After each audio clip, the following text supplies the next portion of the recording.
인철아, 잘 지내니? 그 아이는 공고를 중퇴한 갓 20이 지난 사내였다. 눈치가 빨랐고 몸놀림이 가볍고 정확했으며 다양한 차빌에 달라붙었는데 습관처럼 잘했다. 인철은 매우 성실한 아이였다. 뒤없이 이쁜 어린 사내의 얼굴이 흔들리는 눈빛으로 그녀를 보고 있지 않은가. 야, 날 깨물어? 이 새끼, 너 날 우습게 봤구나. 돈, 내 돈. 인철의 낮은 중얼거림을 미자는 똑똑히 듣는다. 내가 왜 이래야 되는데? 왜 내가? 인철아, 내다, 이모가 왔다. 피투성이로 널브러진 인철을 부둥켜 안았다.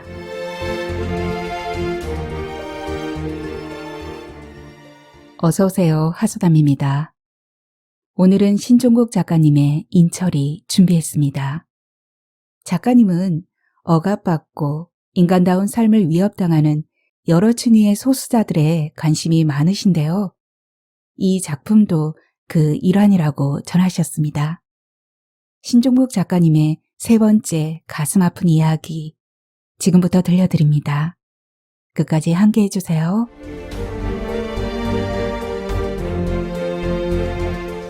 인철이, 신종국.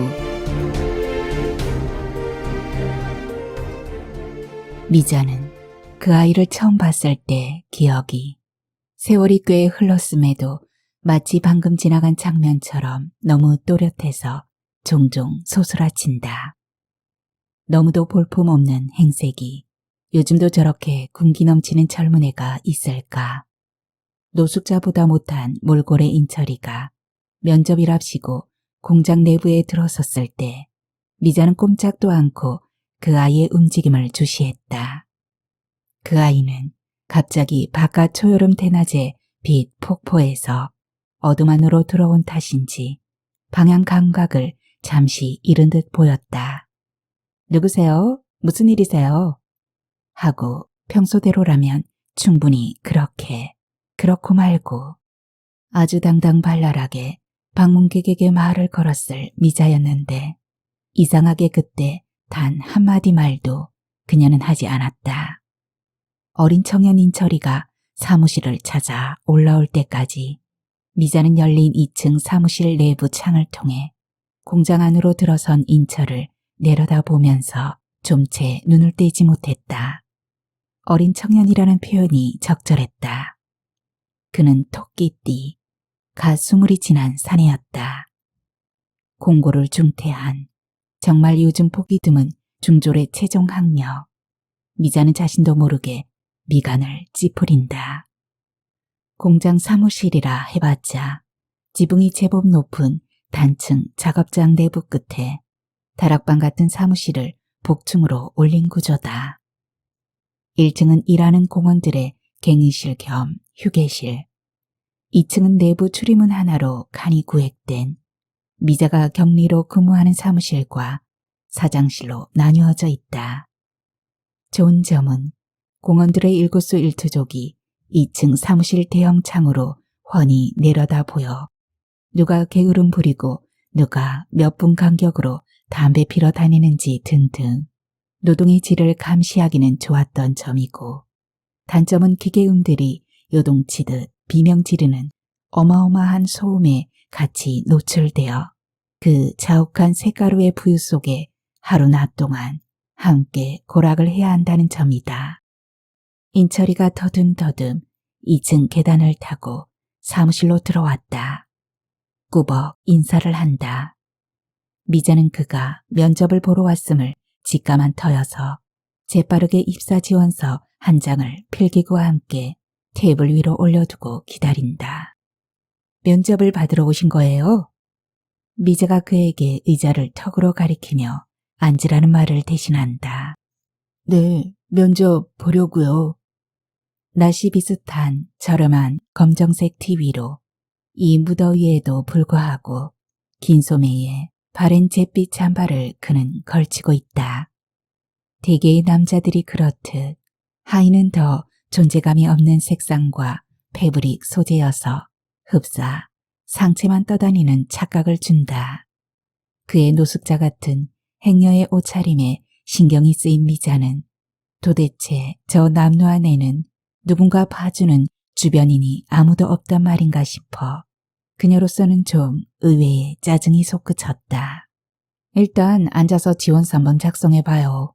개인 이력선 지참했나요? 네, 가지고 왔습니다. 인철이 잠바 한 주머니를 뒤져 이력서를 조심스레 미자에게 두 손으로 공손히 건넨다. 이리저리 삐뚤삐뚤 접힌 이력서는 봉투조차 없어 다 낡은 종이 꼴이다. 늘 퇴짜먹은 것처럼 이 한 장의 이력서를 들고 여기저기 입사처를 돌아다닌 듯 보인다. 미자는 이력서를 받아 우선 곱게 펼쳐 누른다. 이런 상태로 사장에게 건네면 10중 8구 냅다 집어 던져질 이력서다. 인철은 꽤 오랫동안 딴에는 공들여 입사 지원서를 메꾸어 나갔는데 사실 기재할 내용이 별로 없는 서식이었으므로 무슨 난독증이라도 있는 건가 하고 미자는 의아했다. 지원서나 이력서에 드러난 그의 과거는 이 볼품없는 스프링 사출 공장에서조차 쓰임새가 없어 보인다.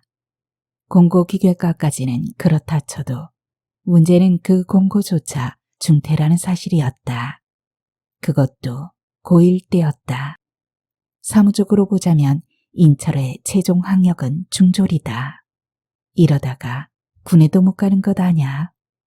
미자는 자신도 모르게 잘근잘근 입술을 깨문다. 가족관계라니 말짱 비어있다. 미자는 마른 목소리로 가족관계 안 써요? 칸이 빈칸이네. 하고 인철을 쏘아본다. 쓸 게 없어요. 혼자인가요? 부모, 형제, 어디 연락받을 사람도 없어요. 공장에서 무슨 일이라도 생겼을 때 누구에라도 연락은 해야 할 가족 없습니다. 어린 청년은 미자의 말을 중간에 끊고 대답의 내용과는 정반대로 거만을 부린다. 그럼 고아? 미자는 순간 목이 잠긴다.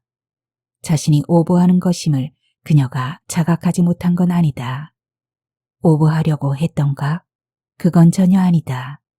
왜 이 아이 앞에서 생전 처음 보는 이 아이를 두고 자기가 오버해야 할 이유가 도대체 무엇이란 말인가? 그런데 왜 침이 마르고 눈앞이 침침해지는 건지, 왜 인철이의 행색, 표정, 말투, 눈짓 하나하나가 신경이 쓰여 조바심인지 미자는 손을 뻗쳐 선풍기의 버튼을 더 센 것으로 눌렀다. 네, 지금은 그래요. 그가 한풀 꺾인다. 그럼 부모님이 어딘가 계신다는 거네. 어딘가는요. 순간 쌓은 기운이 미자의 등골을 수직으로 내려갔다. 그 아이는 흡사 타인에 대해 말하듯 대답이 묘했다. 이런 걸 깊숙이 물어도 괜찮은 걸까? 잠시 미자는 자책한다. 그 아이는 뱉은 말의 내용이 자신의 잘못인 양 순간 푹 고개를 숙였다. 우는 건가? 아이는 거의 고개를 들지 않는다. 더 이상 무슨 표정인지 모르겠다.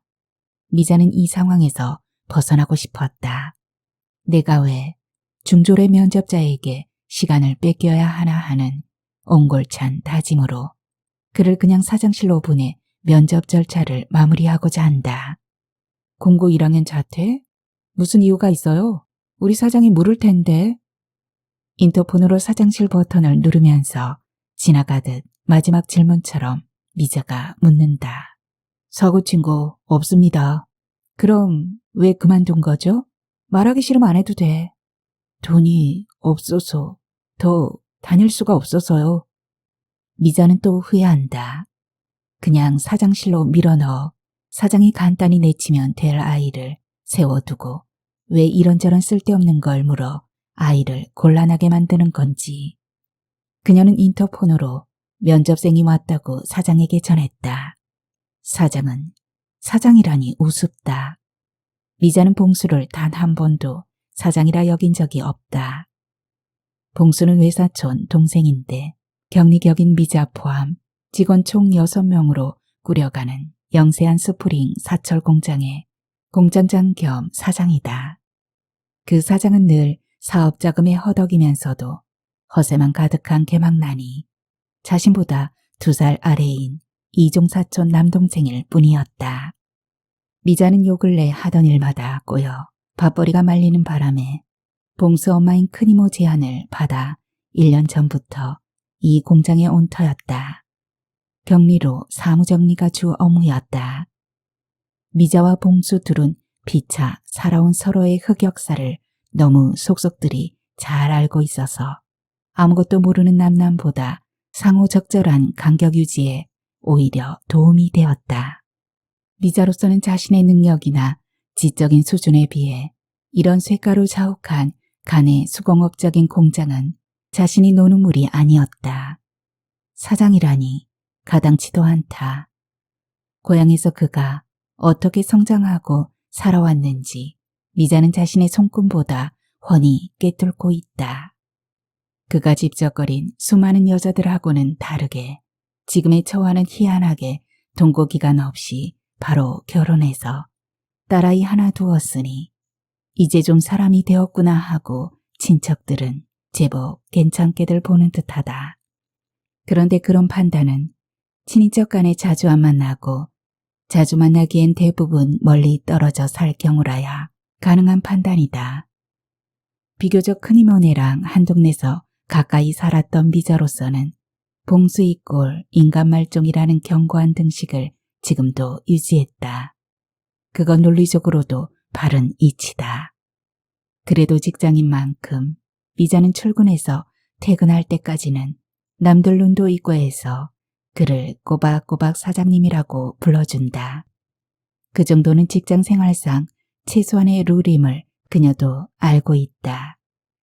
미자의 월급이 그의 호주머니에서 나옴은 분명했고 그건 몹시 기분 상한 일이지만 사실이다. 사장님, 면접 대상자가 한 명 왔거든요. 지금 들여보냅니다. 그러라고 사장이 대답한다. 오늘따라 기원집 도박을 안 나가고 있어 신기하다. 미자는 인철을 눈짓으로 불러 함께 사장실 문을 열고 들어간다. 사장은 뭔가 셈법에 골똘해 보인다. 무슨 설계 도면 같은 걸 내려다보며 이리저리 요상한 각도기나 계측기로 가상의 공간을 재고 있는 듯 보인다. 하긴 고향에서도 머리 하나는 좋았지, 저놈이. 그러다가 사장인 봉수 역시 중졸인데 하는 각성이 미자를 상쾌하게 해준다. 미자는 엄연한 여상 졸업생이다. 사장은 언제 보아도 올빼미 면상을 그대로 오려붙인 듯한 얼굴이어서 미자는 늘 바라보기가 민망했다.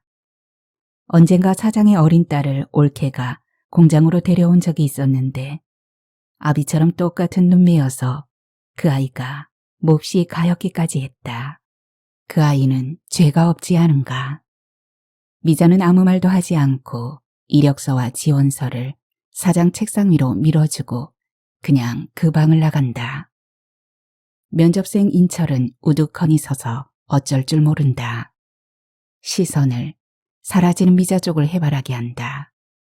너의 운명은 너의 것. 미자는 매몰차게 자신의 방으로 돌아갔다. 의외로 좀 시간이 흐른 뒤 사장의 인터폰이 온다. 채용한다고 한다. 미자는 그 결과에 대해 이유를 묻지 않는다. 중졸의 아이까지 채용하는 걸 보아하니 아마 공장의 일손이 많이 부족한가 보다. 인철이가 내일 아침부터 나올 수 있다 하니 기본 근태에 대해 잘 설명해 주라. 하고 사장이 인터폰으로 미자에게 지시했다. 사장실에서 나온 인철은 처음 보았을 때보다는 그 잿빛 얼굴에 핏기가 돌아 보인다. 혈색이 돌기 시작한 그 아이의 얼굴은 그녀만의 착각인지 지나치게 잘생긴 요즘 아이돌처럼 보여 미자는 자신도 모르게 필요 이상으로 인철을 대놓고 올려다보았다. 다음 날 아침 미자가 출근했을 때 인철이 닫힌 공장 셔터에 기대어 서 있다. 아직 새벽 기운이 가시지 않은 이른 시각이다. 미자는 공장 문을 따면서 너 아주 일찍 왔구나. 하고 간단히 말을 건넸다. 인철이 네. 하고 간신히 답한다. 공장으로 들어서서 안쪽 휴게실 문마저 열어준 뒤 벽 쪽 측면 계단을 오르면서 미자는 아침밥은 먹고 온 거니? 하고 지나치듯 물었다. 왠지 이 신새벽에 그 아이가 공복일 것 같은 직감이 들었기 때문이다. 인철이 네. 하고 똑같이 짧게 대답한다. 힘이 하나도 들어있지 않은 것도 똑같다. 정말 먹고 온 거냐? 다짐받듯 미자는 한 번 더 물어본다. 이번에도 인철은 네. 하고 답한다. 이미 그는 직원갱의실 겸 휴게실인 1층 방으로 사라지고 없다. 미자는 그쯤에서 모른 척 하기로 한다. 그래야 할 것 같다. 자기가 더 이상 묻고 자시고 해서 뭘 어떻게 해줄 것도 없다고 그녀는 생각한다. 20이면 다 큰 성인이다. 알아서 챙겨 먹든 말든 간 마흔인 미자로서 관여할 바 아니다. 그런데 그가 왜 이 꼭두 새벽부터 출근하는지는 의아했다. 첫 출근이어서 나름 신경 쓴 건지 모른다. 아침에 인철의 입사 소개와 인사가 간단히 있었고 당연하게도 인철은 닥치는 대로 허드렛 일이나 정리정돈, 이리저리 선임자들이 찾는 공구들을 찾아 건네주는 말 그대로 신입으로서의 자벽을 해나갔다. 사실 이런 공장에서 별스런 기술을 익힌다는 건 어불성설이다. 주문받은 모양별, 크기별, 굵기별, 스프링을 초 단위로 찰칵찰칵 감아 끊어서 박스에 채워보내는 거의 기계화된 공정이기 때문이다. 저희가 무슨 미래를 보고 이 공장에 왔는지 미자로서는 모를 일이다. 물론 밀링이나 선반 작업이 전혀 없는 건 아니다.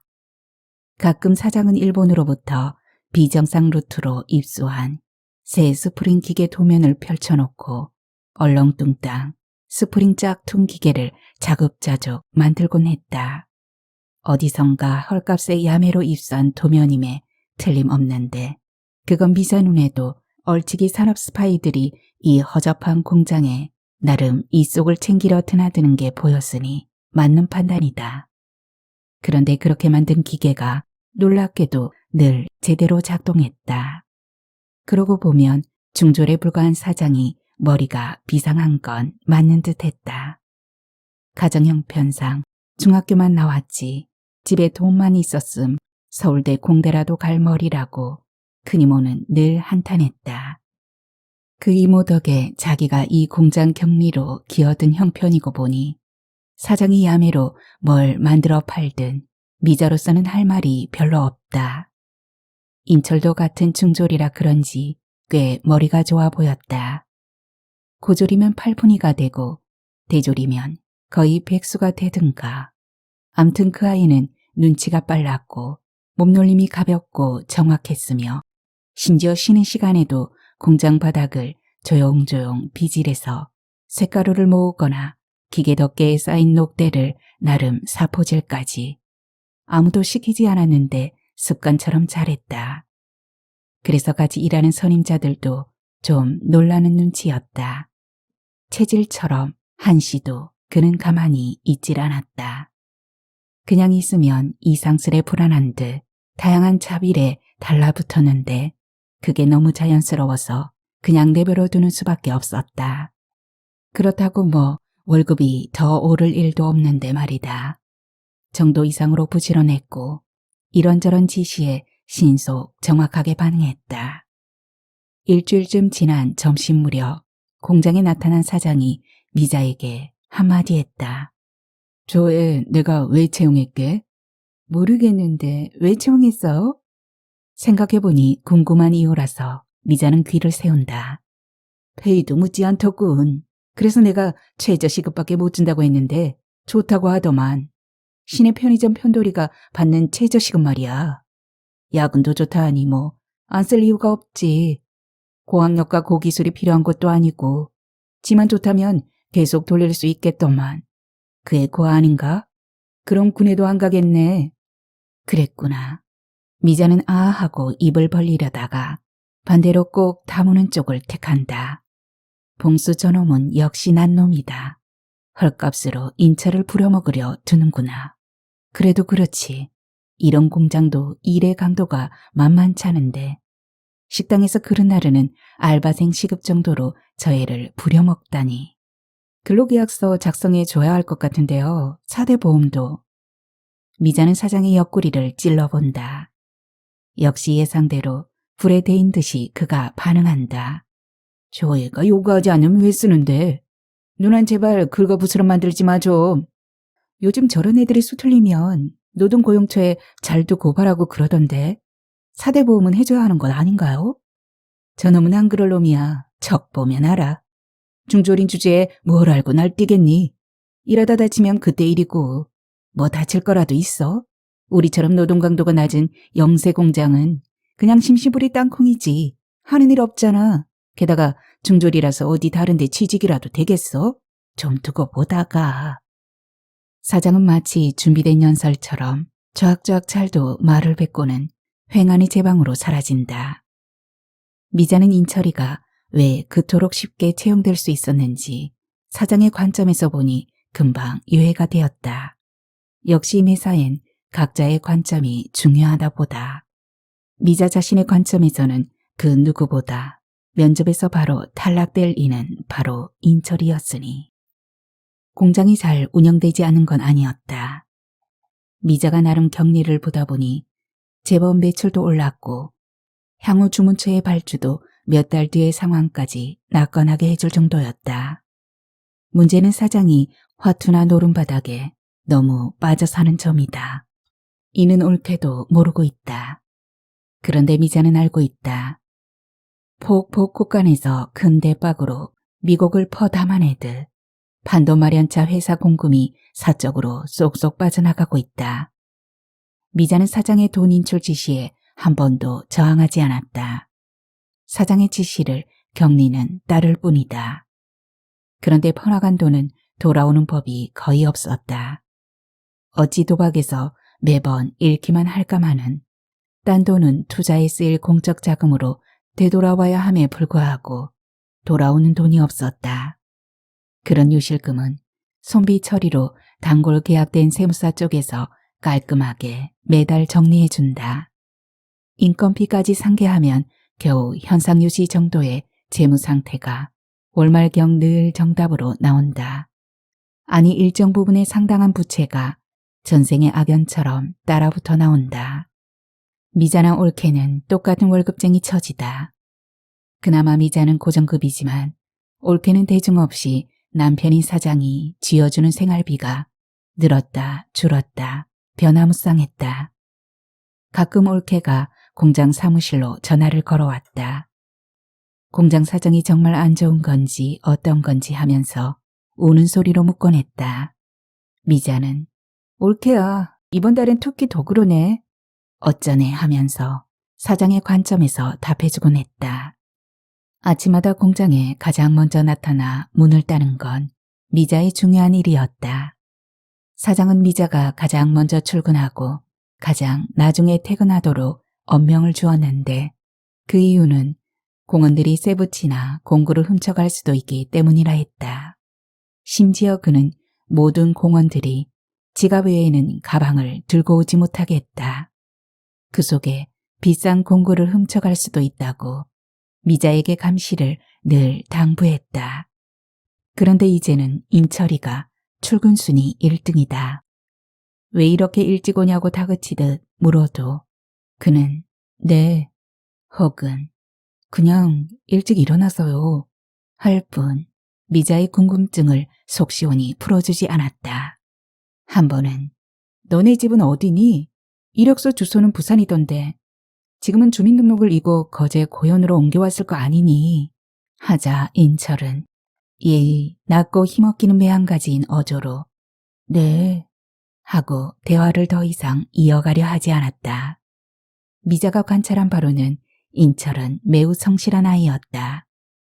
우선 말 수가 없었고 계속 움직이기란 쉽지 않은데 그는 계속 공장에서 움직였다. 사람은 말없이 그냥 놀고 있으면 금방 눈에 띄게 마련이다. 그런데 인철은 늘 작업의 흐름 속에 있었고 어디 한자리에 멍하니 앉아 있거나 수다로 주변을 시끄럽게 하는 경우는 더더구나 없었다. 늘 무리 속에 소리 없이 녹아 있었는데 이상스레 가끔씩 낮에 외출을 신청했다. 불규칙했지만 그러고 보니 다른 이보다 외출 빈도가 좀 잦은 편이다. 한 달에 서너 번, 그러다가 이틀 연속 나가기도 한다. 그런데 절대 결근은 하지 않는다. 병가도 없다. 다만 그 외출 시간이 드물지 않게 한나절을 차지하기도 해서 미자는 이걸 사장에게 알려야 하나 어쩌나 하고 망설이는 중이다. 물론 사용한 외출 시간은 결벽증처럼 시급 계산해서 미자는 철저히 공제했다. 흡사 자신의 마음을 빙하처럼 얼리려는 듯. 신기하게도 인철은 외출 후 꼭 퇴근 시간이 임박해서라도 반드시 돌아왔으며 자신이 이제 돌아왔음을 꼬박꼬박 신고까지 한다. 그런데 다시 나타난 그의 표정은 매번 어두웠고 심지어 슬퍼 보였다. 한 번은 무슨 용무로 또 외출이니 하고 묻자 그냥 개인 용무라고만 했다. 어디서 그 단어는 주워들었는지 그 말만 하면 외출 허가가 당연히 떨어지는 것처럼 그는 그 말만 사용했다. 왜 퇴근 후에 개인 용무 보면 안 되는 일이니 하고 물어보면 밤에는 사람 만나기 싫다고 했다. 밤엔 사람 만나는 건 무서우니 어쩌니 하면서 횡설수설한다. 그래서 꼭 낮에 만나는데 이제는 거의 다 다녔고 해결이 되어 가므로 조만간 외출할 일은 없어질 거라면서 미자에게 죄송하다고 했다.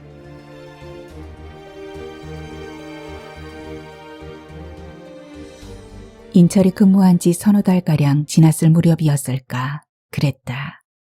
오후부터 비가 거세게 퍼부었는데 야간 작업도 없었으므로 공원들은 퇴근 시간이 되자 작업복을 벗어던지고 비교적 말쑥하게 갈아입고 총총히 빗속으로 사라졌다. 불가사의하게 그들 봉급으로 어떻게 저런 중고차라도 몰 수 있는지 다 낡은 중고지만 자가용을 모는 애들도 있었다. 그날따라 장부 정리로 퇴근이 늦어진 미자가 공장 셔틀을 내리려다가 폭우 속에 인철이가 공장 담벼락에 쪼그려 앉아있는 모습이 보였다. 그는 길지 않은 처마 밑으로 마구 튕겨드는 빗물에 젖은 채 거의 수평으로 들이닥치는 엄청난 비의 장막을 얼굴 전체로 맞으면서 무연히 앉아있었다. 미자는 화들짝 놀라 너 왜 이러고 있니? 누구 기다리니? 평소 같으면 네, 아니요 라고 짧게 응답했을 인철이가 아무 말도 하지 않고 그녀를 쓱 올려다본다. 미자는 순간 멈칫한다. 그녀는 빗물에 씻겨지는 그 아이의 얼굴을 보다가 자신도 모르게 흠칫한 것이다. 이거 나만 느끼는 건가? 미자는 누구라도 지나가는 사람이 있다면 붙잡고 물어보고 싶을 만큼 자신의 눈이 의심스러웠다. 깨끗하게 반듯한 이마, 수평으로 짙고 굵게 그어진 눈썹은 양끝으로 완만하게 각이 내려져 순한 강아지를 연상시킨다. 코는 다소 통통하면서도 작아 보였지만 오똑 솟아있다. 그리고 무엇보다 산해치고 입술이. 그 입술은 자그마하고도 도톰한 꽃잎 모양이었는데 윗입술이 약간 허전하게 솟구치듯 조금 벌어져 보인다. 그런 미소년 얼굴에 굴의 나룻이 먹물로 그은 듯 양 귀 곁에서 턱 아래까지 뭉쳐져 내려와 있다. 물론 턱을 둘러싼 아랫부분은 제법 잘 면도질된 푸른빛으로 남아있다. 빗속에서 인철의 그런 얼굴이 미자의 눈에 녹아든다. 이 아이는 참 잘생긴 어린 사내구나. 미자는 새삼 감탄한다. 그러다가 몽 안에서 벗어나듯 너 안 갈 거니? 우산 없음 같이 쓰고 버스 정류장까지 가든지 됐니? 하고 그녀는 먼저 성큼 빗속으로 나섰다. 그러나 인철은 움직이려 하지 않았다. 이후 말 없이 오랫동안 그런 무건 상태의 대치가 자신이 생각해도 부자연스러워 미자는 단호히 선언했다. 나 먼저 간다. 너 말하기 싫은데 내가 이러고 서서 비 맞을 필요는 없지. 내일 보자. 하고 등을 돌렸다. 공장 앞 도로로 좀 걷다가 미자는 자석에 이끌리듯 뒤돌아본다. 저쪽 공장벽 처마 아래 인철이 희뿌연 폭우의 장막 속에서 더 낮은 자세로, 아니 거의 땅바닥에 엎드려 구걸하는 행여자처럼 비를 맞고 있다. 이미 밤은 어둠을 단단하게 붙잡고 있다. 저녁 어둠을 늦여름 호우가 수천만 개의 혀로 알뜰히 핥아내리고 있다. 미자는 긴 한숨과 함께 인철이 쪽으로 되돌아갔다. 그녀가 접근하자 인철은 몹시 힘든 표정을 지어 보인다. 그냥 가주세요 하는 무언에 밀어내는 힘을 미자는 감지했다. 왜 그러니? 왜 그러고 앉아있는 거니? 인철은 고개를 떨구었다. 너 나에게 할 말이라도 있는 거니? 그래서 여태 기다린 거니? 어디 담배라도 있었음. 그녀는 요 얼마 전에 끊었던 담배가 급 땡겼다. 말을 해. 나도 이렇게 비 맞고 있어야 되는 거니? 왜 그러는데? 그 아이가 고개를 들어 미자를 올려다본다. 미자는 심장이 또 철렁 내려앉는다. 티 없이 이쁜 어린 사내의 얼굴이 줄줄 흐르는 빗물에 젖은 채 흔들리는 눈빛으로 그녀를 보고 있지 않은가. 아, 그런데 그 눈빛은 그녀를 이상한 방향으로 자극했다. 미자는 가슴 어딘가 큰 문이 열리는 뜨거움을 느꼈다. 이런 감정은 도대체 무엇이란 말인가. 미자는 혼미한 자신을 지탱하듯 우산을 받투진다. 그때 미자가 보았던 인철의 얼굴은 아주 어린 미자의 젖먹이 아들의 얼굴, 바로 그것이었다.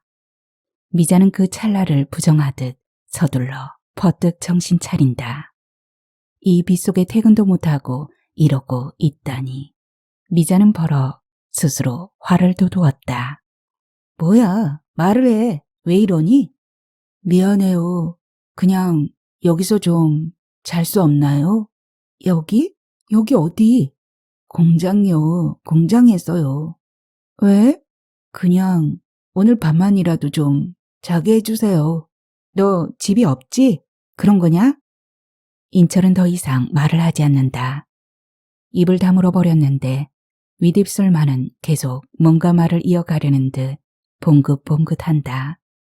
아마 저 애는 한평생 제대로 입술을 다물지 못하고 살겠구나 하고 미자는 느꼈다. 그 아이의 입술 모양이 무의식적으로 모유를 빠는 입 모양임을 미자는 찌르듯이 깨닫는다. 그 순간 미자는 그가 와들와들 떨고 있음을 비로소 눈치챘다. 놀란 미자는 인철의 얼굴에 근접하고서야 그가 이미 인사불성의 불덩이임을 알았다. 빗속에서 그 아이의 고열이 몸 전체로 더운 김을 피어올리고 있다. 미자가 그 아이의 이마에서 뺨과 목덜미로 손바닥을 대어보니 신혈이 보통이 아니다. 너 어디 아프지? 아픈 거 맞지? 아픈 거 아니냐는 미자의 말 끝에 인철은 그 자리에 폭삭 무너진다. 얘가 사람 잡겠네. 미자는 서둘러 공장문을 다시 따고 그를 안으로 질질 끌다시피 부축해 들어갔다. 색가루 냄새가 진동하는 공장 어둠을 더듬어 가면서 내부 전등 스위치를 올리자 어머, 너희 둘은 웬일이니? 하면서 공장 속의 모든 것들이 순식간에 그들 곁으로 확 몰려왔다.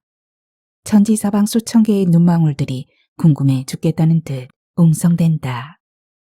미자는 직원 휴게실 내 소파에 그를 눕혔다. 인철의 몸은 고열로 펄펄 끓고 있다.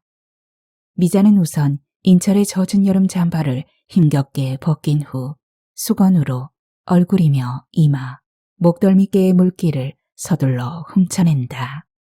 그리고는 잽싸게 냉장고 문을 열어 얼음을 추린 후 비닐봉지에 쓸어 담아 아이의 이마에 올렸다. 해열이 무엇보다 급선무였다. 미자는 사무실 계단을 뛰어 올라가 자신이 혹시나 해서 상비에 둔 감기 해열제를 가져와 인철의 입속에 들이부었다. 인철은 눈에 초점이 풀린 채 딱히 어디라고 할 것도 없는 애매한 어느 지점을 망연히 보고 누워있다. 아니 저 애는 제대로 굶고 있는 건 아닌가. 미자는 본능적으로 그런 생각이 뇌리를 친다. 오늘은 잔업이 없어 저녁 식사가 제공되지 않았다. 낮에 공장에서 배달시켜준 점심 한 끼만으로 오늘 하루를 버티는 건 아닌가 하는 강한 의심이 들었다. 가족에게 연락해 줄까? 집이 어디니? 아님 가까운 병원이라도 나랑 갈까? 인철은 아무 말도 하지 않는다. 그는 탈진한 채 고열로 혼수에 빠져든 듯 보인다. 집이 어디냐니깐? 연락처를 줘봐. 내가 전화해야겠다. 없는데요. 아무도. 겨우 인철이가 입술을 움직여준다. 미자는 그 말이 믿겼다. 사실 그 애가 처음 공장에 들어섰을 때 미자는 직감적으로 노숙자라는 강한 인상을 받았었다. 미자는 발목을 단단히 잡힌 기분이 들었다. 그럼 이때까지 어디서 자고 먹고 다닌 거니? 집이 없는 거 맞아? 하고 미자가 말하자. 돈이 있을 땐 PC방에서요. 없을 때는 그냥 밖에서 자요. 하고 그가 신기하게 대답을 해준다. 길에서? 노숙도 한다는 거니? 너가? 돈이 없을 때는 그래요. 그럼 밤에 어디서 노숙하니? 집도 없이 뭐하고 밤을 보내니? 그냥 걸어요. 어딘지 걷다 보면 잘만한 곳이 나와요. 미자는 기가 막혔다. 너무 기가 차서 말소리가 목구멍 지하 동굴 속에서 쥐어짜듯 올라온다. 너 월급 받잖아. 벌써 우리 공장만 해도 석 달치 넘게 꼬박꼬박 받았잖니. 그 돈은 못 써요. 쓸 수 없어요. 모아야 해요. 순간 미자는 피식하고 웃음이 샜다. 이 자식 이거 완전 짠돌이구나. 미자는 나름 고비를 넘긴 기분이 들었다. 너 밥도 잘 안 챙겨 먹지? 아침 저녁은 어디서 먹고 다니니? 아침은 안 먹어요. 저녁은 점심을 많이 먹어두면 돼요. 너 미친 거 아니니? 한창 나이에 한 끼만으로 산다는 거니? 늘 안 먹진 않아요. 가끔은 저녁도 먹긴 해요. 너 빚이 많아 그래? 어디 갚아야 할 빚이 정말 있는 거냐? 사채나 야쿠자 빚 같은 거. 그 말이 좀 무서웠는지 인철이 눈을 몇 번 깜빡인다. 그나마 정신이 드나 보다. 빚 없는데요. 그래? 그럼 넌 꽤 돈을 모았겠네. 그렇게 안 먹고 안 입고 안 자고 하니. 맞지? 너 알부자지? 그런 거 아닌데. 받을 돈도 못 받고 그러는데요. 돈을 못 받다니 왜? 돈을 잘 안 줘요. 월급을 다들 미루고 반만 주거나 해요. 여러 군데서 그랬어요. 그래서 가끔 돈 받으러 가요. 그들이 돈 준비됐다 하면요. 왜 그런데? 그래서 너가 외출을 종종 끊고 다닌 거니? 네, 그냥 되게 그래요. 정규직이 아니라 그런 건가 해요. 아님 중졸이라서 그럴 거예요. 군에도 못 가는. 괴롭히기도 하고요. 괴롭혀? 뭘? 그냥 괴롭히는 사람도 있어요. 괴롭히면 난 무서워서 그 회사를 잘 안 나가요. 더 이상 안 다녀요. 하지만 내가 번 돈은 내 봉급은 반드시 받아야 해요. 미자는 가슴이 막혔다. 그래도 인철아, 여기서 이러면 안 된다. 여기도 하고 해야지. 무엇보다 허기부터 채워야 몸도 말을 들을 거 아니니. 내일 출근 안 할 거니? 하루 일당 몽땅 날릴래? 그냥 여기서 자면 안 될까요? 그냥 잠만 잘 건데. 그건 안 돼. 사장님 방침이야. 아무도 재우지 말랬어. 그 말은 사실이다. 공돌이들은 죄다 도둑놈이니 공구들이 어떻게 사라지는지 낮이고 밤이고 잘 감시하라고 그는 늘 강조했었다. 잠만 잘 건데. 정말 잠만 자는데. 미자는 농담 이상으로 진지하게 타이른다. 이거사 너를 그냥 공장에 두고 퇴근했다간 여기 기계들, 쇳덩이들, 공구들, 사무실 물품 등 너네 노숙친구 일당들이 밤사이 몽땅 털고 달아날 경우 난 뭐가 되지? 난 모가지 날아가고 책임 추궁에다가 니네들 수배받고 그러면 좋겠어? 니네가 그런 애들인지 아닌지 내가 뭘 보고 믿으란 거니?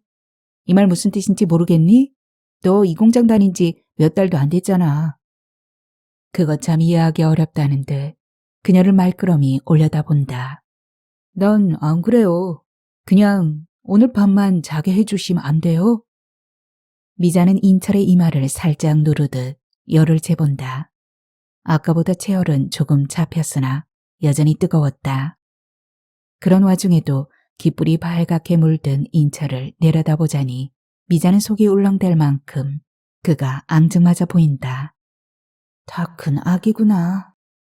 그녀는 이 아이를 녹슨 색가루 냄새가 우기에 썩는 곰팡내랑 합심해서 진동하는 쇳덩어리 공장의 이 어둠 속에 홀로 둬서는 안 되겠구나 하고 판단한다. 여기 밤새도록 있으면 없던 병도 생기겠다. 내가 모텔방을 하나 잡아줄게. 처음이니까 이번만 내가 챙겨주는 거다. 아직 이렇게 옷들이 모조리 젖어 열이 안 잡히네. 미자는 젖은 채 겨드랑이께로 말려 올려진 인철의 땀내 배인 러닝을 마저 위로 벗긴다. 인철이 힘없는 포로처럼 두 손을 올려주었는데 그 바람에 하체가 쓱 늘어나듯 배꼽 아래로 그의 하얀 속 피부가 드러났다. 젊은 사내에 반짝반짝 빛나는 검정빛 베레나룻이 더 아래 일부나마 드러난 곱슬곱슬한 음무의 회오리와 상호 만남의 경계 없이 연결되어 무성하다. 남사스러워 시선을 돌리려는 미자는 갑자기 경악했다.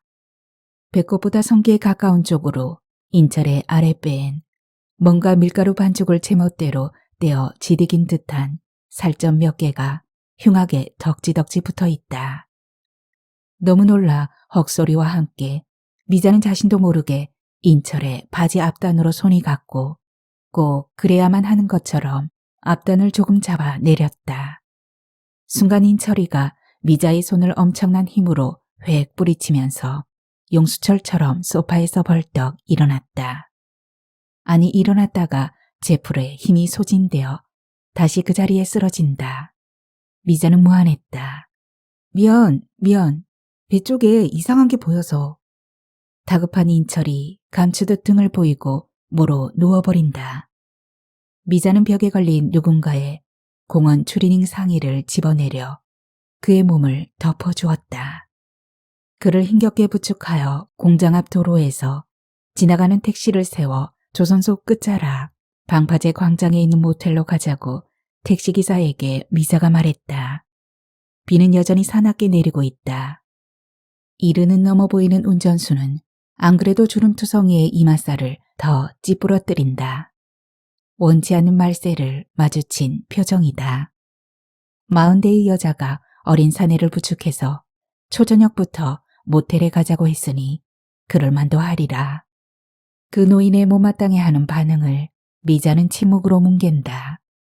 조선소 끝자락 방파제를 향해 서 있는 아라비아 궁전풍의 모텔 하나. 몇 번 그 부근을 산책 삼아 지나다니면서 눈에 익긴 했지만 자신이 이 모텔에 들 줄은 상상도 하지 않았으므로 미자는 세상살이가 묘하다고 여긴다. 남자랑 이런 모텔도 얼마 만에 들어와 보는 건가. 미자는 감개무량했다. 방에 들자 인철을 침대에 내려놓고 소형 냉장고에 얼음이 있는지 살핀다. 얼음 케이스 자체가 없다. 미자는 모텔 화장실에 양치용 플라스틱 컵에 물을 채워 냉장고 속에 넣고 강으로 다이얼을 맞춘다. 그리고 커피포트에 일단 물을 끓인다. 애가 기운을 차리게 더운 녹차를 우선 마시게 할 심산이다. 미자는 침대 모서리에 엉덩이를 엉거주춤 걸치고 앉아 인철을 바라본다. 늦여름 비 탓인지 곰팡내가 모텔방 전체로 가득했다. 무슨 무당집에 든 듯하다. 원색의 큼직큼직한 꽃무늬 도배와 얄팍한 인테리어, 허접한 집기들이 최소한의 비용으로 제법 감각이 있는 손님들 시야를 최대한 괴롭히는 8, 90년대식 컨셉이다. 아마 이 모텔의 나이가 그런지도 모른다. 사위가 적막해서 미자는 순간이지만 좀 졸다가 저 애 지금 잠든 걸까? 미자는 인철에게 다가가 이마를 더듬어 짚는다. 열은 여전했다. 이젠 피기조차 없다. 숨이 멎은 건가? 미자는 겁이 덜컥 났다. 잠이 든 건가? 아님 죽은 건가? 미자는 자신의 어린 아기가 잠든 밤이면 오히려 한숨도 자지 않고 아기를 지켜보곤 했었다.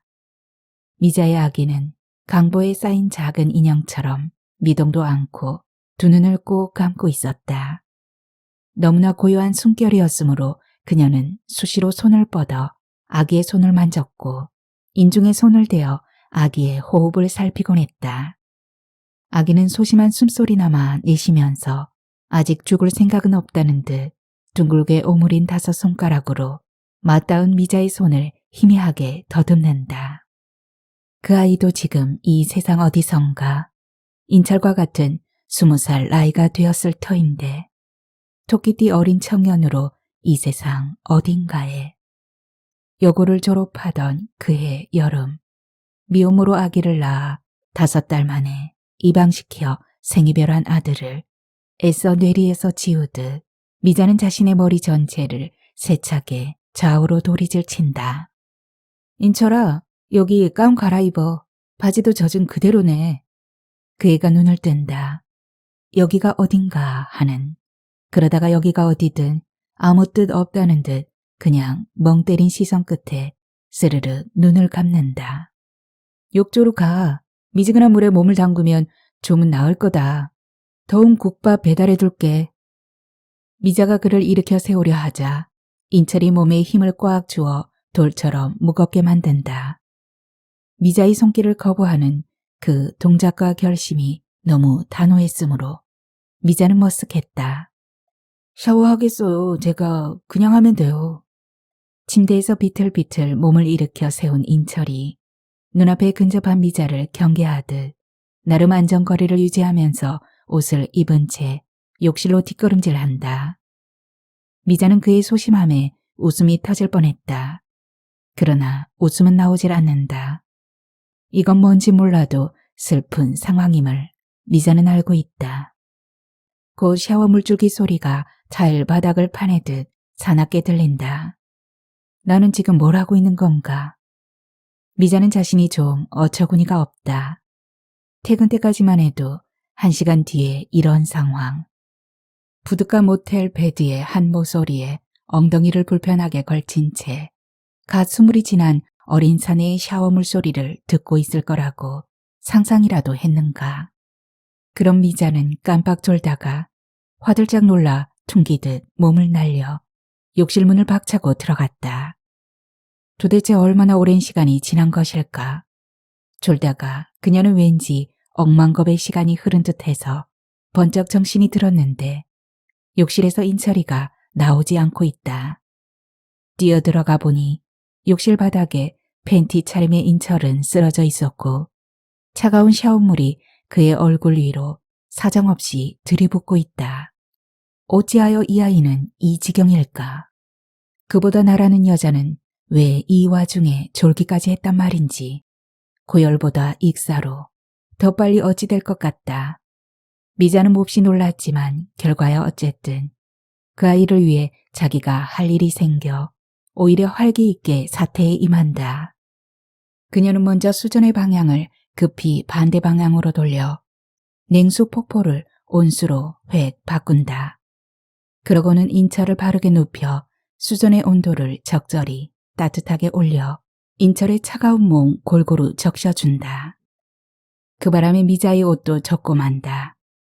미자는 그런 것에 달리 생각할 틈이 없다. 오로지 인철의 체온을 다시 올려놓는 게 급선무다. 인철이 뭐라고 중얼대는 듯하다. 의식이 차츰 돌아오나 보다. 벗은 인철의 몸은 정말이지 아가의 몸처럼 부드러웠고 밝았다. 겉보기보다 뽀얗고 토실토실한 그런 가슴살의 만져짐이 허리로 내려 배꼽에 이르자 의외로 근육이 되어 있다. 곱슬곱슬한 배털들이 소용돌이로 하향하듯 혹은 성기 쪽에 밀생한 음모가 무성히 상향하듯 상호 엉켜 만나고 있었는데 놀랍게도 아까 본 그대로 분명 화상으로 지디겨지고 덧붙여진 흉한 살점들이 배꼽에서부터 성기 바로 윗부분에까지 흉하게 드러났다. 아마 누군가가 담뱃불로 심하게 찢었구나. 미자는 분노로 두 눈이 튀어나올 것만 같았다. 그 아이의 상흔은 주변 피부를 한껏 끌어모으다가 어쩔 수 없다는 듯 덕지덕지 굳어있다. 순간 인철이 획 하고 팬티를 끌어쥔 채 몸을 욕실벽 쪽으로 둥글게 말면서 그 상처를 감춘다. 의식이 돌아왔나 보다.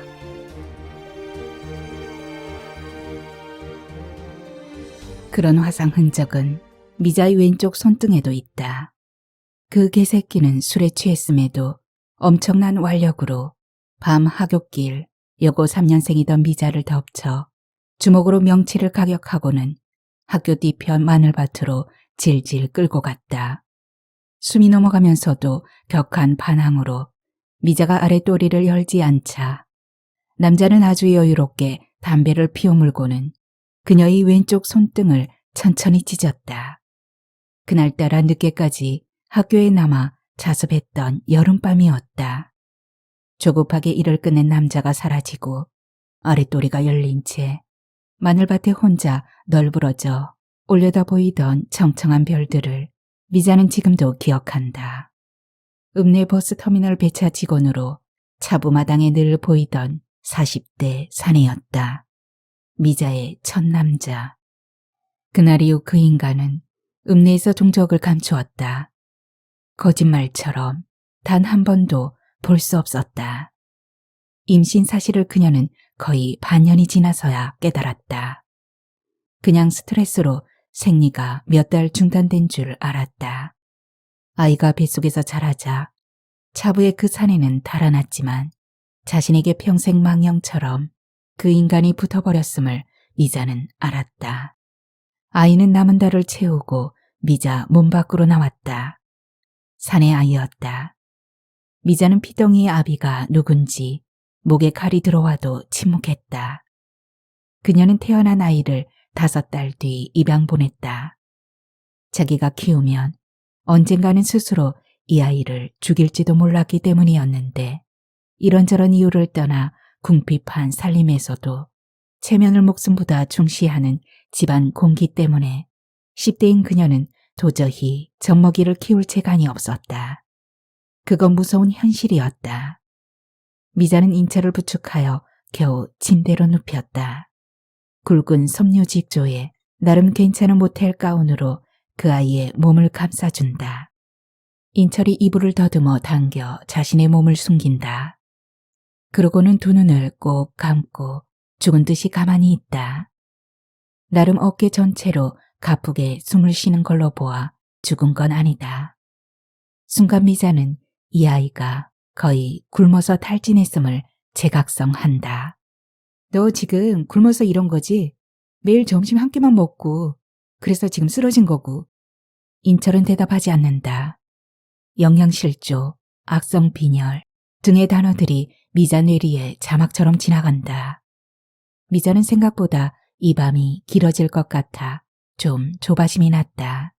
보셨어요? 느닷없이 인철이 먼저 말했다. 뭘? 어렵게 화상 자국이요. 아, 그거? 일부러 미자는 심드렁하게 답한다. 흉하죠? 미자는 연속된 인철의 말들이 의외였다. 그가 먼저 말을 건네는 경우는 참으로 귀했다. 말을 이어가는 인철이 신기해서 미자는 눈치듯 좀 심하진 않네. 안 그래? 했다. 처음 본 사람이거든요, 실장님이. 내가? 네. 아무도 몰라? 정말? 엄마 아빠도 몰라? 엄마는 몰라요. 그럼 아빠는? 아빤 없어요. 한 번도 진짜 아버진 본 적 없어요.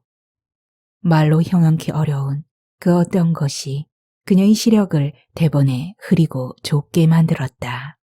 왜 그렇게 된 거니? 너 스스로 그랬을 리는 없고 도대체 누가 그런 짓을 남겼니? 인철은 침묵하다가 힘없이 어쩔 수 없이 해야 하는 자백처럼 말했다. 괴부요. 괴부? 그럼 엄마는? 미자는 입속이 바싹 타들어갔다. 엄마가 도망간 밤에 계부가 절 묶어두고 짖었어요. 중1이었는데. 그녀는 절규하듯 소리친다. 도대체, 아니 어떻게 그럴 수 있니? 그래서 어떻게 했니? 다음날 새벽에 전 도망쳤어요. 그냥 달아났어요. 그 말까지 마치자 괜한 말을 한 듯 인철은 슬그머니 이불을 이마 위까지 끌어올려 버린다. 미자는 가슴이 미어져 아 하고 제대로 호흡하려 애쓴다. 오늘은 한계에 다다른 듯 했다. 인철보다 그녀가 먼저 탈진할 지경이다. 국밥 주문할게. 너무 안 먹고 못 자서 너 기진맥진한 거다.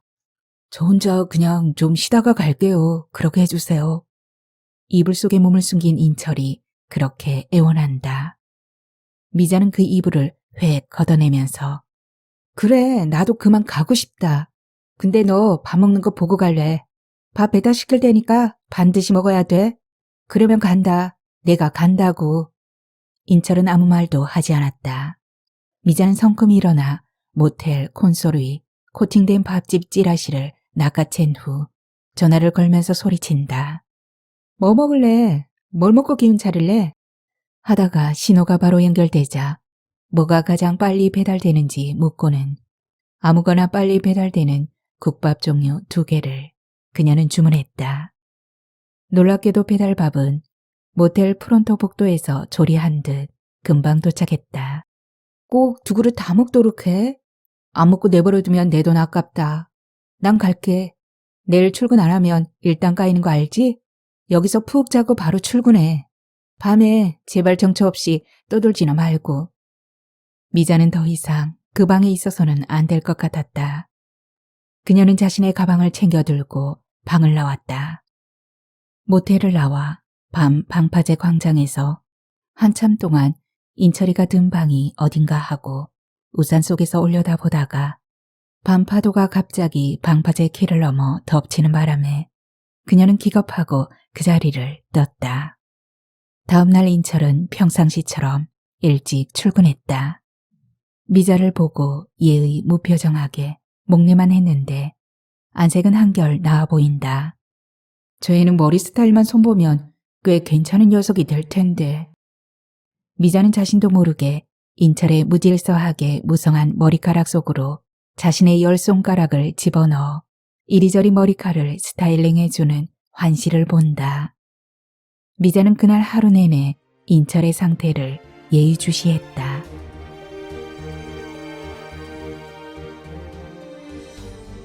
그로부터 한 보름이 지났을까. 밤에 모두가 퇴근하고 뒷정리를 하러 계단을 내려가자 인철이가 직원 휴게실에 혼자 남아 있었다. 그녀를 보자 인철이 자리에서 일어났다. 인철이네? 아직 일이 남은 거니? 왜 퇴근 안 해? 저 그만두려고요. 미자는 자신이 잘못 들었는지 헷갈렸다. 그만둬? 뭘? 공장 나오는 거요. 그냥요. 무슨 그냥? 이유를 알아야 내가 사장에게 말이라도 하지. 그냥 그만둬야 할 것 같아서요. 다른데 이미 취직한 거니? 그럼. 그건 아니지만 암튼 그만두겠습니다. 실장님께는 직접 말씀드리고 싶었습니다. 너 정말 그만두는 거구나. 사장에게는 너가 직접 말해야 되는 것 아냐? 직원도 몇 안 되는 공장인데.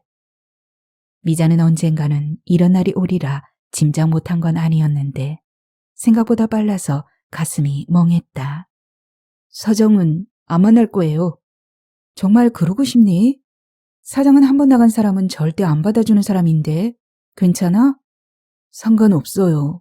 전 여긴 안 올 겁니다. 인철의 어조가 의외로 강했다.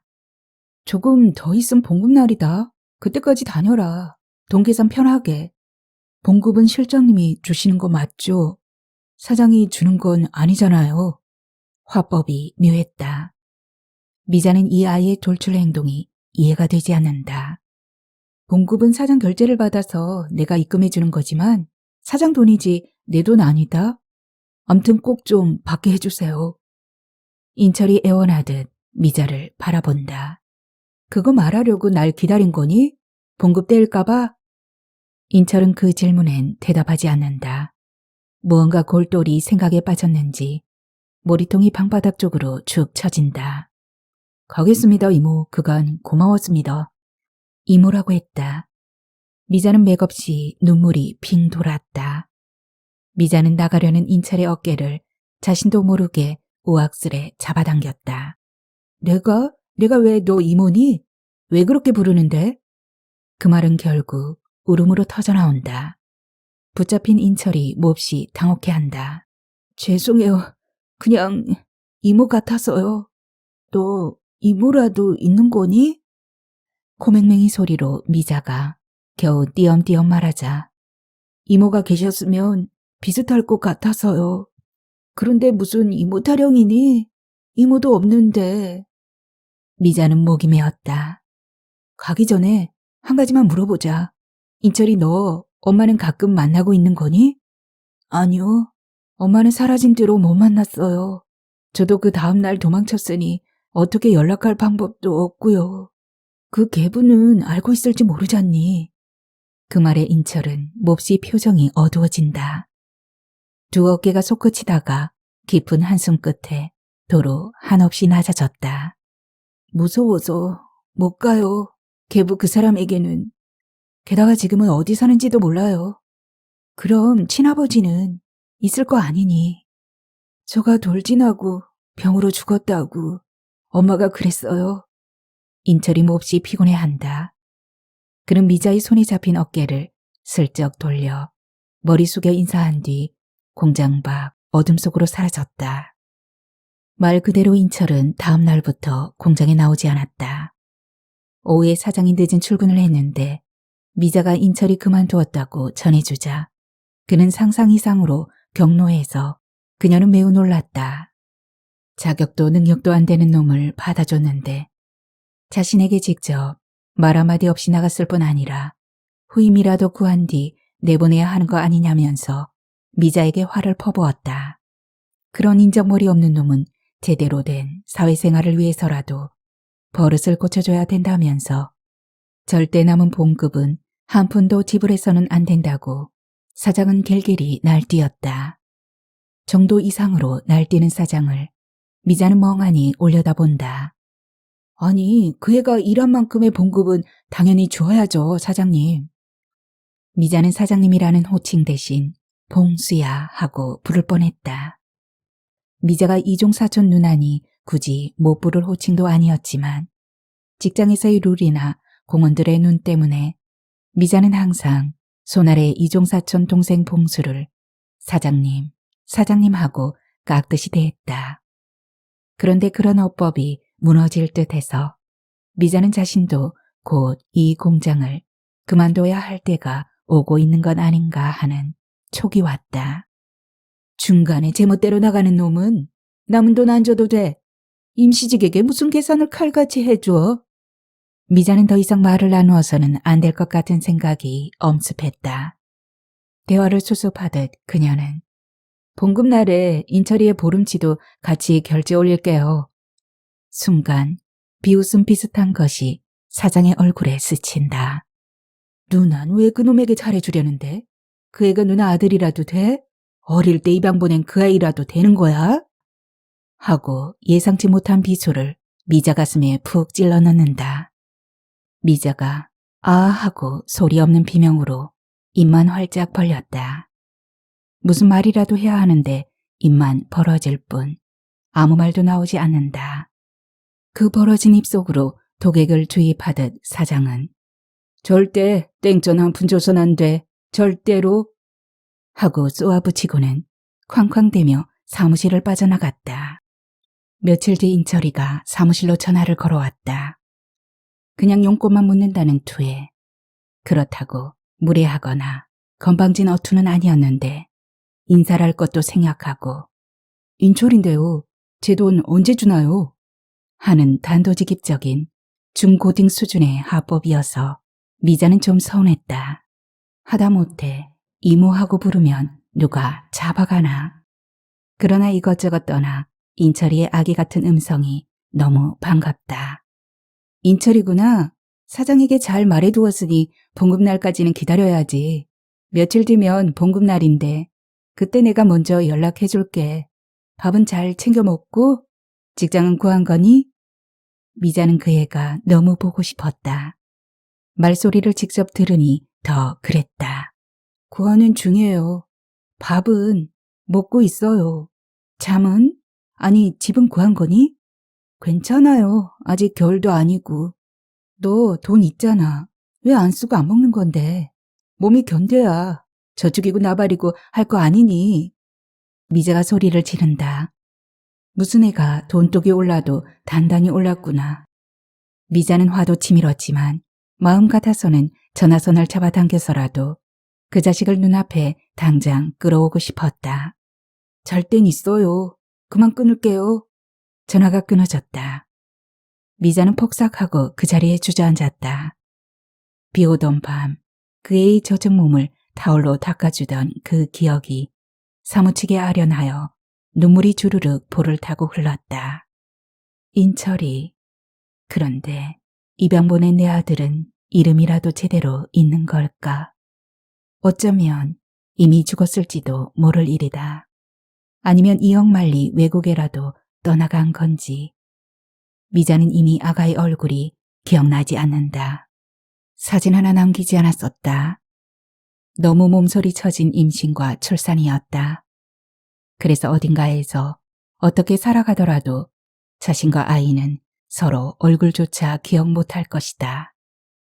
그 생이별의 순간 미자의 인생은 끝났다. 자신이 미처 깨닫지 못했을 뿐 그 경험은 미자의 나머지 삶을 갈갈이 찢어버렸다. 그라인드가 쇠를 가르는지 소름 끼치는 마찰음이 아래층 작업장에서 미자의 두개골을 종단하듯 올라온다. 봉급날이 되었지만 사장은 돈을 입금해두지 않았다. 인철은 물론 다른 직원들조차 체불될 지경이다. 며칠 전부터 사장은 끝발이 안 선다고 투덜댔는데 아마 직원 월급을 모조리 노름판에 갖다 부은 듯 했다. 어쩐지 요 몇 달 동안은 공장이 제법 돌아가나 했는데 미자는 자신의 체불보다 당장 인철이가 신경이 쓰였다. 그녀는 인철에게 전화를 걸려다가 대신 문자를 보내기로 한다. 그 아이의 음성을 듣고 싶었지만 실망을 주는 말을 건네기가 힘들었다. 인철아, 잘 지내니? 공장 사정이 어려워. 며칠 기다려야 할 것 같다. 며칠만 기다리면 되니 걱정 말고. 내가 맛있는 밥 한번 살까? 하다가 밥 살까 하는 뒷글들을 미자는 천천히 지운다. 인철에 대한 무분별한 자신의 감정선이 그녀는 두려웠다. 그 자식은 왜 하필 이 공장에 나타나서는. 한숨과 함께 힘내 이모가 하는 문자로 마무리한 다음 보내기를 눌렀다. 인철은 단문을 보내지 않았다. 며칠 뒤 대량 납품이 마무리되자 다행히 자금이 들어왔다. 공원들 임금 지급 결제안을 들고 사장실로 갔는데 사장은 인철의 지급 내역 해당 줄을 빨간 펜으로 쭉 그어버린다. 이 새끼는 안 줘도 돼. 이런 놈은 정신 차려야 돼. 미자는 몇 푼도 안 되는 그의 월급을 가지고 왜 그러냐고 대들었다.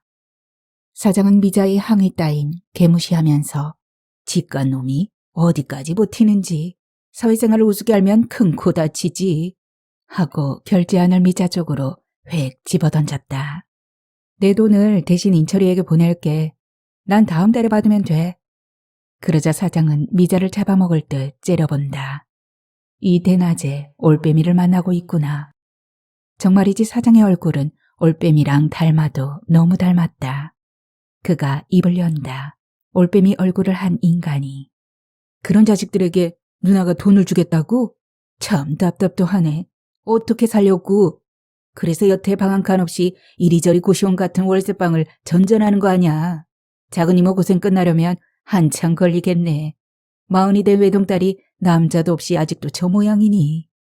순간 미자는 이 코딱지만한 근무처가 몹시 답답해 여겨졌다. 숨쉬기조차 힘들 지경인데 아마 이 방의 산소란 산소는 죄다 저 올빼미가 들이키는가 보다. 그 자식 지돈 꼭 받고 싶음 직접 공장에 나타나겠지. 하긴 어제는 지가 먼저 전화질까지 하면서 밀린 봉급 달라고 징징대더만. 미자가 회획하고 몸을 돌려서는 성큼성큼 사장에게 다가갔다. 뭐라고 징징대던데 그 애가. 봉수 너에게 왜 전화를 하니? 비로소 미자는 사장이라는 호칭을 버렸다. 사장, 아니 봉수가 뜨끔해하면서 미자를 올려다본다. 호칭의 변화가 뭘 의미하는지를 봉수가 어렵게 계산하는 중이다. 지가 이런 돈을 왜 안 주냐고 되돌더만. 어째 어린 게 돈 맛을 알았는지 아주 악을 써요, 악을. 아니, 그게 네 돈이냐? 그 애가 이런 돈이지 왜 안 주고 그러는데? 미자의 일갈에 봉수가 놀라 날개짓히기 직전에 올빼미 꼴로 무슨 말을 그렇게 해? 나 사장 아냐? 막말 마구 하는 거 맞지 지금? 했다. 미자는 대꾸하지 않기로 한다. 그냥 격리실로 또박또박 돌아갔다. 그녀는 자신이 근무를 그만둘 때가 왔음을 알았다. 인철을 제외한 나머지 직공들의 봉급을 미자는 입금 완료했다. 자신의 돈을 인철에게 보낼 수도 있었는데 그녀는 그렇게 하지 않기로 했다. 그건 사장이 어쨌든 해결할 일이고 자신의 후임에게 그렇게 되도록 당부를 단단히 하는 방향으로 미자는 찬물을 정리하기로 한다. 그녀는 먼저 엄마와 큰 이모에게 봉수 공장에서 나가게 되었다고 말한 후 사장에게는 문자로 그만둔다고 날렸다. 새 격리가 올 때까지 일은 하겠지만 그 시한을 향후 한 달까지로 한다는 단서도 덧붙였다. 사장으로부터의 답은 신속했다. 알겠다. 그것이 전부였다. 다행히 후임 격리는 생각보다 빨리 나타났다. 인근 읍내 여상 졸업반 아이가 왔는데 견습 비슷한 신분이어서 봉수로부터 봉급 문제로 시달릴 징후가 눈에 훤히 보였지만 미자는 더 이상 생각하지 않기로 한다. 별로 어물할 것도 없는 탓인지 새 격리는 금방 일을 익혔다. 미자는 이번 일요일에 잠시 나와 사무실에 남은 자신의 자잘한 짐을 빼기로 내심 작정했다. 그녀는 더 이상 출근은 하지 않기로 사장과 합의했다. 마지막 대했을 때 봉수는 이제는 고향으로 가는 거냐? 가서 작은 이모랑 살아? 하고 말을 삐딱하게 퉁겼다. 엄마에게 왜 가니? 집 나온 지가 하루 이틀이니 내가? 하고 미자는 그가 더 이상 말을 못 붙이게 쏘아줬다. 엄마는 지금도 미자를 보면 잡아먹으려 든다. 사실 그런 엄마에게 잡아먹혀도 달리 할 말은 없지만 그녀에게 고향은 이미 무의미해진 지 오래다.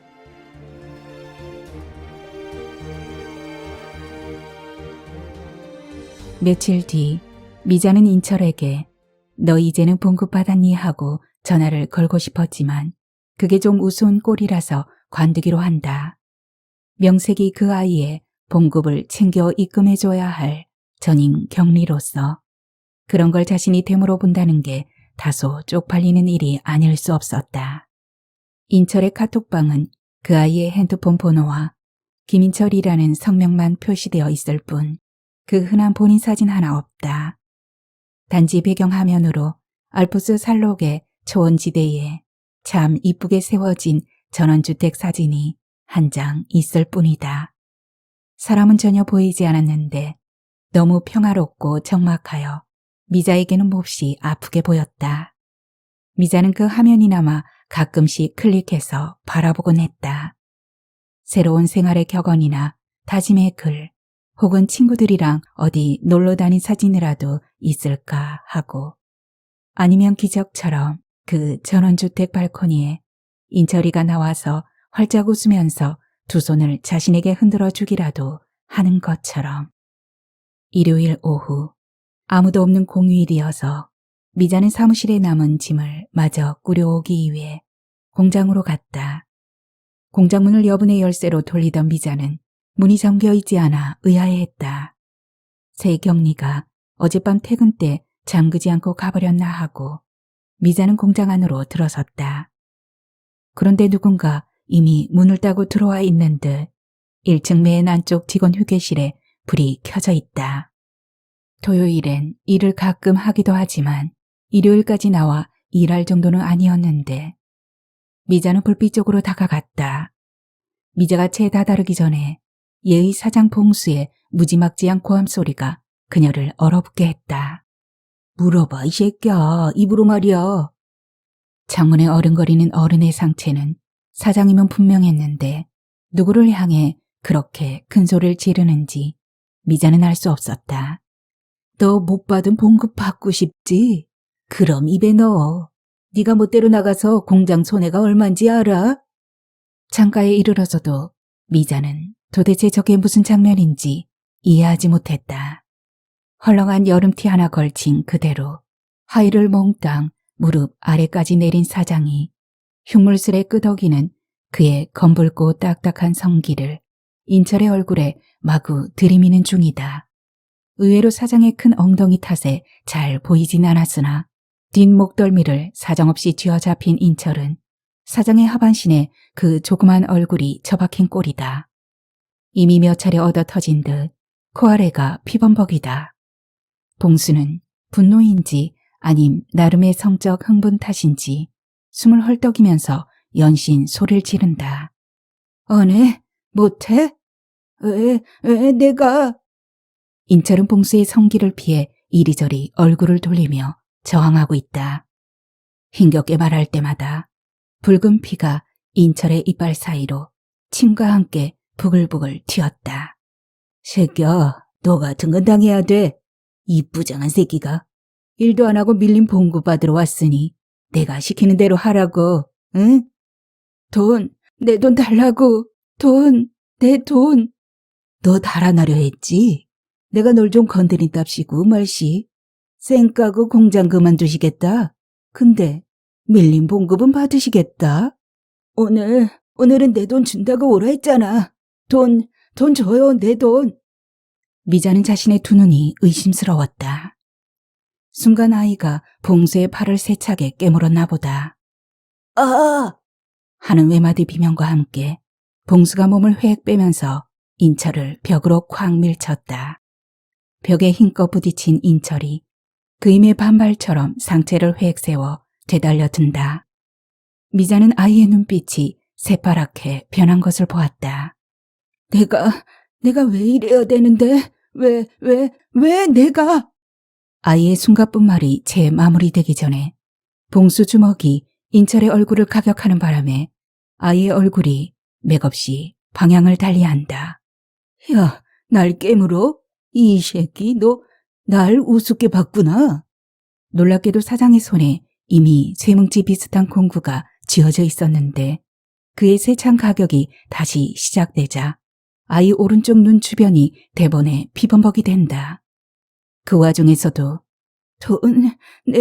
내 돈 하는 인철의 낮은 중얼거림을 미자는 똑똑히 듣는다. 미자는 순간 엄청난 자석에 이끌리듯 몸을 던졌다.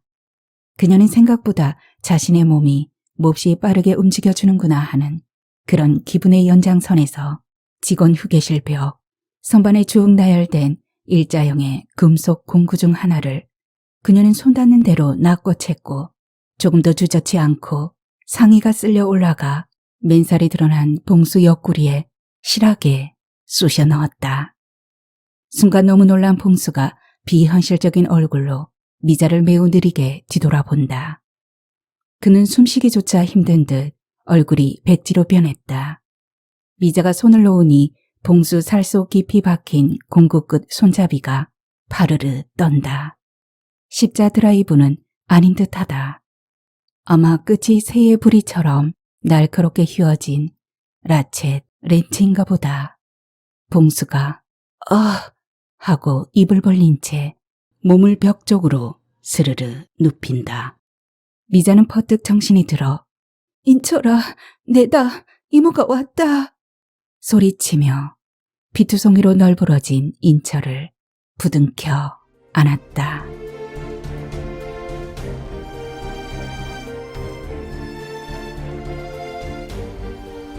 오늘의 소설 인철이는 여기까지입니다.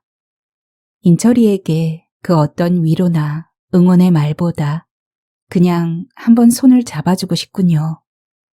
네, 얼마 전에 모 회사 회장이 네 쌍둥이를 낳은 사원의 집에 직접 방문하는 영상을 보았는데요. 그곳에서 아기의 배밀이를 함께하며 활짝 웃으시는 모습이 꽤 인상적이었습니다. 인철이에게 이런 진정한 어른이 필요하지 않을까요? 인철이의 손을 잡아주리라 믿습니다. 날씨가 점점 따뜻해지고 있어요. 배앓이 하지 않게 드시는 건 모두 조심하시고요. 건강하십시오. 하소담은 다음 시간에 뵙겠습니다. 편안히 계세요. 감사합니다.